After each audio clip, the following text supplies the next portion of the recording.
Again, the cloud that's there first thing in the morning, the mist and fog patches too, will gradually lift and clear, maybe lingering more across parts of eastern Scotland, eastern England, and a bit more cloud in the far north of Scotland. But still, where you get the sunshine, it will feel pleasantly warm. Back to you both. It's been lovely having that blast of heat, hasn't it? Thank you, Matt. At last. But we're continuing to talk about the weather, the impact of the summer weather now, because a wildlife charity is declaring a national butterfly emergency today after it's done its annual count and recorded the lowest numbers in 14 years. Yeah, Butterfly Conservation says this summer's wet weather is partly to blame, but also long-term trends are causing concern. Our environment correspondent Jonah Fisher is at a butterfly farm in Stratford-upon-Avon this morning. Jonah, what have you spotted? We can't quite spot you.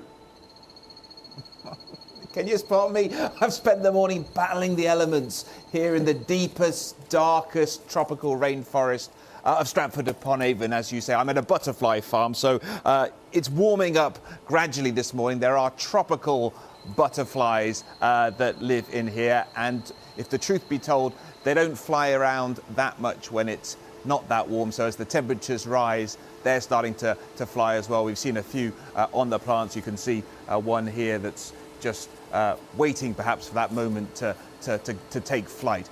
But the reason we've come here is not to talk about tropical butterflies, it's to talk about British butterflies, because a survey that was carried out over the summer, well, the results of it have been released today, and sadly, it's not good news for British butterflies.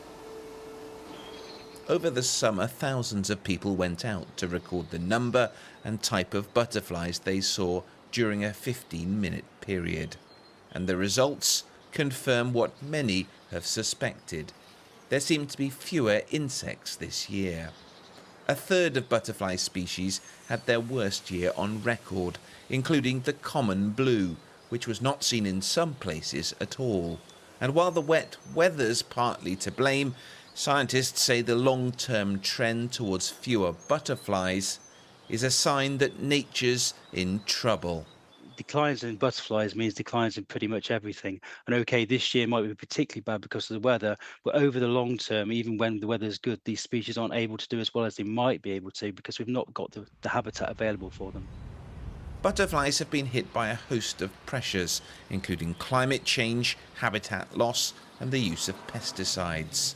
Butterfly Conservation is calling for a total ban on pesticides known to harm butterflies and bees. Neonicotinoids were banned in the UK several years ago, but exceptions have been made for emergency use on crops. And while the government says it intends to change this policy, it's not yet laid out a timeline for when that's going to happen. And to talk a little bit more about that survey is one of the people who helped carry it out, Dr. Richard Fox, the head of science at Butterfly Conservation. Richard, what did you find out? Well, in one sense it was good news because many people all across the UK took part in Big Butterfly Count this summer, which was fantastic. So really grateful for them gathering all this wonderful data. The bad news is the butterflies. So our butterflies fared really poorly this summer. On average, people saw 40% fewer butterflies in this year's count compared to last year, and a third of the species had their worst year on record. And why is that? So the immediate difference from last year will be down to the weather. So we had a very wet spring and a cool summer, and that hits butterfly populations. That's not what they like. But the problem is that this latest dip is just the end of a very long historical decline of butterflies. It's been going on for at least 50 years. Seen 80% of our butterflies decline in the UK. And why is that? Why are we gradually losing our butterflies? Well, sadly, it's down to the way we humans manage the landscape. So it's things like intensive farming, urbanisation, pollution, all of these factors, pushing down butterfly populations. And then the impact of a poor summer, is just on top of that. You're calling for a butterfly emergency to be declared.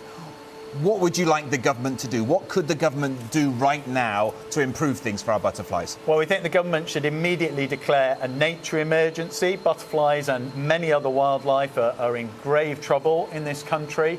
And we'd like them to go further. We'd like them to completely ban the use of neonicotinoid pesticides, these highly dangerous chemicals that kill butterflies and bees and other pollinators, move into wild plants and into our streams and rivers. So they're already banned in many European countries, but they're still licensed for use. And the government have said that they will ban them, but they've just not put a date on it. Yeah, well, we need to see some action rather than just words. And for people watching at home, are there things we can do in our homes, in our gardens, very briefly, just to make things better for butterflies? Absolutely, yes. If you have an outdoor space, you can easily improve it for butterflies. But you should be thinking about places for butterflies to breed, homes for caterpillars, not just pretty flowers for butterflies to visit.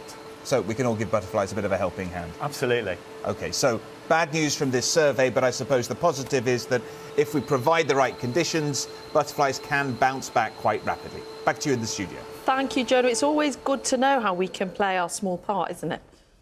Indeed. 24 minutes past 8 now. Glasgow has been confirmed as the new host of the 2026 Commonwealth Games after the Australian state of Victoria, which had been due to hold it, pulled out because of rising costs. Well, the event is being backed by the Scottish Government, but organisers have warned it will be a scaled-down version of what we used to, with fewer sports and athletes. Now, you'll remember Glasgow last hosted the Games in 2014, and among the medal winners was two-time Commonwealth champion cyclist Dame Laura Kenny, who we'll speak to in a moment.